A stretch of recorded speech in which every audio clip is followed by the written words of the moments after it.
मैंने, एक आदर्श भारतीय गांव।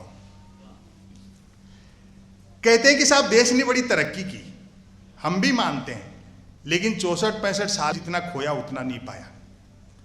15 रुपए में पानी की बोतल मिलती है तो तरक्की नहीं है। प्रजातंत्र के गाल पर तमाचा है कि सरकार 65 साल में देश की जनता को शुद्ध पानी नहीं पिला पाई।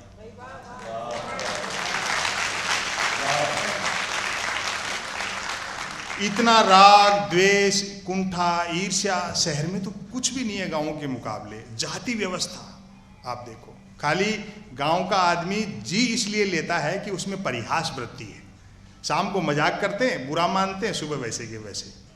बस शहर में और गांव में ये अंतर है। वहीं से मैंने एक लेख निकाला, पहली पंक्ति से आप पकड़ लेंगे, आपको अच्छा लगेगा। एक आदर्श भारतीय गांव। क्योंकि मैं पिछले साल आया था तो काफी कुछ सुना दिया, कोशिश रहती है कुछ नया सुनाया जाए। एक आदर्श भारतीय गांव। आज भी जो ये मानते हैं कि भारत की आत्मा गांव में बसती है, मेरे ख्याल से उन्होंने गांव उतने ही देखे हैं जितनी की आत्मा। ये केपी सक्सेना जी का शहर है, श्रीलाल शुक्ल जी का शहर है। अगर आप व्यंग को अच्छा सुनेंगे तो मेरा उत्साह बढ़ेगा।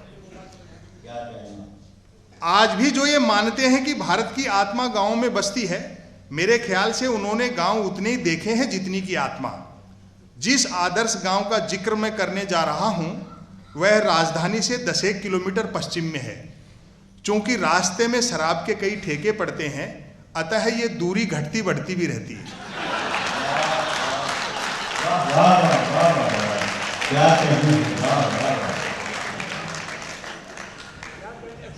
कहते हैं कि उक्त आदर्श गांव किसी जालिम सिंह नामक डाकू ने बसाया था। पुराने गांव किसी ठाकुर साहब ने, चौधरी ने, किसी पटेल ने, किसी सेठ साहूकार ने ये डाकू का बसाया हुआ। कहते हैं कि उक्त आदर्श गांव किसी जालिम सिंह नामक डाकू ने बसाया था। राजनीति के महनीय लोग यहाँ बैठे हैं, मैं क्षमा याचना सहित सुना रहा हूँ, क्योंकि कवियों और शायरों के सामने राजनीति का वही चेहरा बैठने की हिम्मत कर सकता है जो साफ हो। कहते हैं कि उक्त आदर्श गांव किसी जालिम सिंह नामक डाकू ने बसाया था, जो कि निहायत ईमानदार और परोपकारी डाकू थे, क्योंकि निर्वाचित नहीं थे।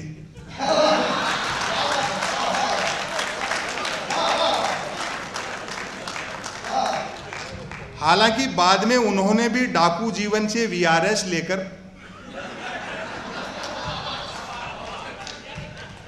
पॉलिटिक्स ज्वाइन कर ली थी। उनके समझ में आ गया होगा कि एक डाकू को जिनके डकैती डालने जाना पड़ता है, चुनाव जीत लेने पर वही लोग घर बैठे दे जाते हैं। और कितने कलंकित चेहरे जनमत का दर्पण जो हमारी संसद है उसमें विराजते हैं। हो सकता है इस पवित्र मंच पर बैठकर खड़े होकर के मैं इससे आक्रामक व्यंग नहीं कह सकता। आप सुनिए, यूं भी अपराध और राजनीति में महज वोटिंग का ही तो अंतर रह गया है। व्यंग आप तक पहुंच जाए तो तालियों से बताना। यूं भी अपराध और राजनीति में महज वोटिंग का ही तो अंतर रह गया है।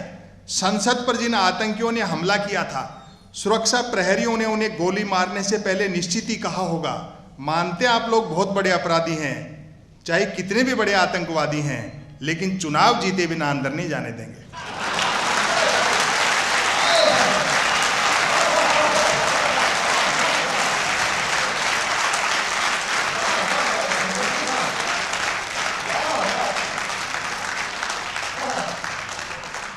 आदर्श गांव में 10 दिशाएं, 3 मौसम, 12 महीने और 7 वार सब होते हैं। बस एक तो गांव के उत्तर में किसी भी साइज का कोई हिमालय नहीं है, और दूसरा गांव 3 तरफ से समुद्र से घिरा हुआ नहीं है। गांव वालों का दावा है कि डाकू जालिम सिंह जी 2-4 दिन भी और जीवित रह लेते तो आज ये दोनों चीजें भी गांव में होती।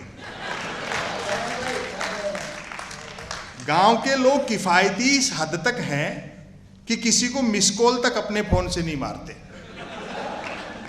और व्यंग आगे पकड़ना, किसी को मिस कॉल तक अपने फोन से नहीं मारते, और दरिया दिल ऐसे कि मिस कॉल मारने के बाद फोन कर करके भी पूछते रहते हैं कि मिस कॉल मिला क्या।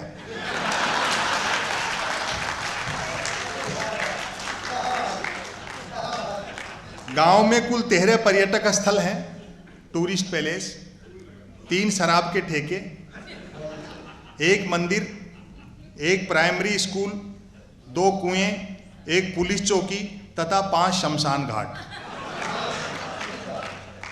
सरकारी ठेकों के बावजूद हस्त निर्मित शराब को ही प्रायोरिटी दी जाती है, ताकि ग्लोबलाइजेशन के इस भीषण दौर में भी आंचलिकता बरकरार रहे।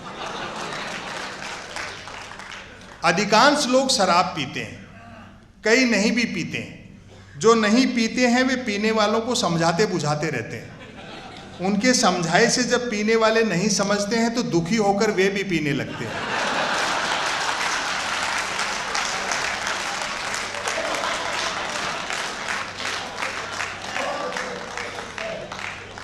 लोगों में सरकारी नौकरियों के प्रति बड़ा मोह है। सबका प्रयास रहता है कि काम ऐसा हो जिसमें काम न हो।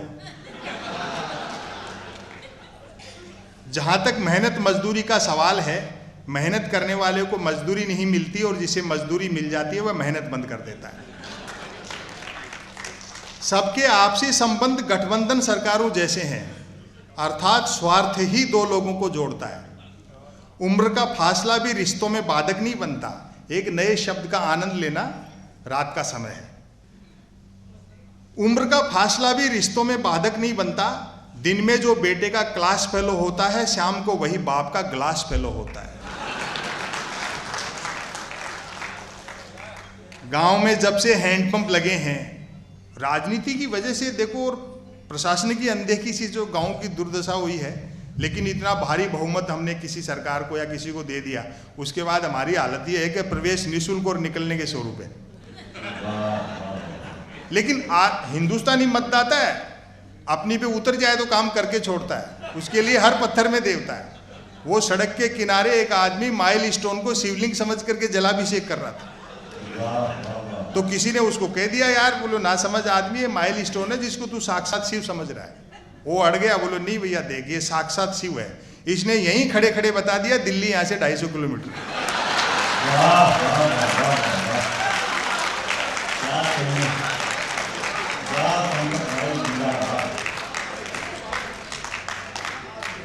गांव में जब से हैंडपंप लगे हैं, दोनों कुएं शर्त लगाकर कूदने के काम आ रहे हैं।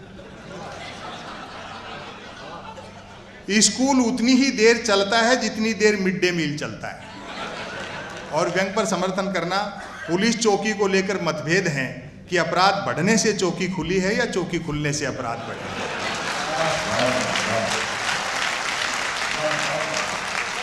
और जो एक बड़ी समस्या जिसने इस प्रजातंत्र को सर्वाधिक आघात पहुंचाया, देखिए 5 शमशान घाटों से स्वतः सिद्ध है कि गांव में 5 जातियां रहती हैं। इस बात को ध्यान रखा जाता है कि मनुष्य मरने के बाद भी उसकी जाति नहीं मर जाए। एक दफा कै जाति के लोगों ने एक शव गफलत में खे जाति के शमशान में जला दिया। बात ऐसी बिगड़ी कि खे जाति वालों ने तुरंत अपना एक व्यक्ति मारा।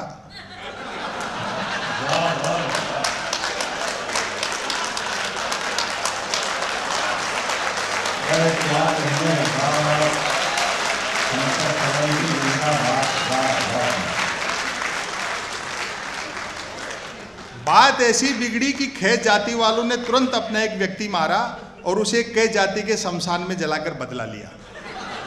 अंततः लोकल विधायक ने दोनों जातियों से 2-2 लोग मरवाकर उनके अपने अपने शमशानों में जलवाए, तब जाकर शांति हुई।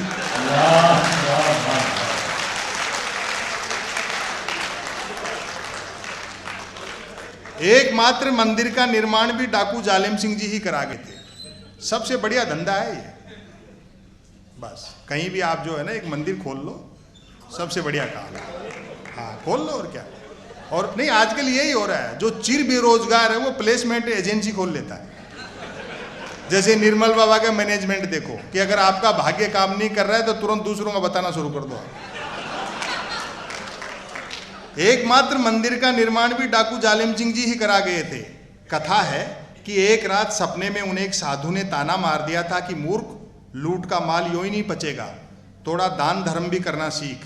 कहते हैं बात ऐसी चुभी कि डाकू जालिम सिंह जी ने अगली ही रात आसपास के कई मंदिरों को लूटा और उसी श्रम धन से इस भव्य मंदिर का निर्माण करवाया।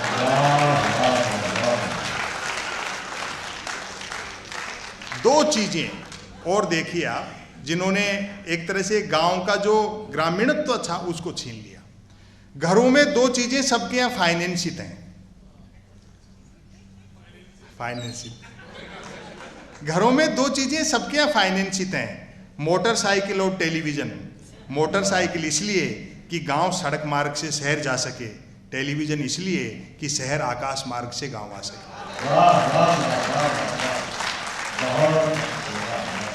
टीवी ने तो ज्ञान के क्षेत्र में क्रांति कर दी। कक्षा में मास्टर जी महाभारत के रचयिता का नाम पूछते हैं तो बच्चे B.R. चोपड़ा बताते हैं। बड़ा मन से आपने सुना, दो बड़े लोगों को सुनना है। मैं इस लेख का समापन करता हूं। समापन पर भरपूर तालियां बजा देना, वरना इसको फिर शुरू कर सकता हूं। गांव वालों की परिहास वृत्ति देखो, मजाक कैसी करते हैं। जो हो, गांव वालों में परिहास वृत्ति लाजवाब है। गांव के लोगों की आप देखो, यहाँ अवधि में मजाक करते होंगे, हमारे यहाँ राजस्थानी में करते हैं। एक साइकिल कंपनी का डीलर एजेंट, वो देखा गांव शहर में तो लोग उस पे चलते हैं, कारों में, मोटरसाइकिलों पे। साइकिल कौन खरीदेगा, गांव चला गया। गांव में देखा किसान की जेब में पैसे, पैदल पैदल आ रहा। गांव का आदमी बेवकूफ़ नहीं बनता है, लेकिन मजाक बहुत बढ़िया करता है। उसने देखा यार ये इसके चेप देंगे यार साइकिल। बोले ताऊ इतनी दूर पैदल आ रहा है, एक साइकिल खरीद ले। बोले नहीं भैया, मैं तो पशु मेले में जा रहा हूँ, एक भैंस लाऊंगा दूध वाली। बच्चों के यार दूध दही का बंदोबस्त करें, हम साइकिल का क्या करें। अरे बोले साइकिल ले ले। बोले नहीं।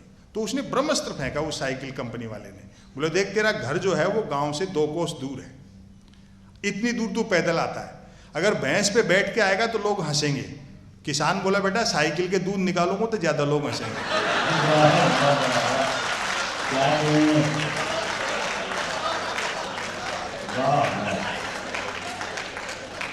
तो गांव का आदमी इस तरह के मिजाज वाला होता है। अब मैं इसका समापन करता हूं। जो हो, गांव वालों में परिहास वृत्ति लाजवाब है।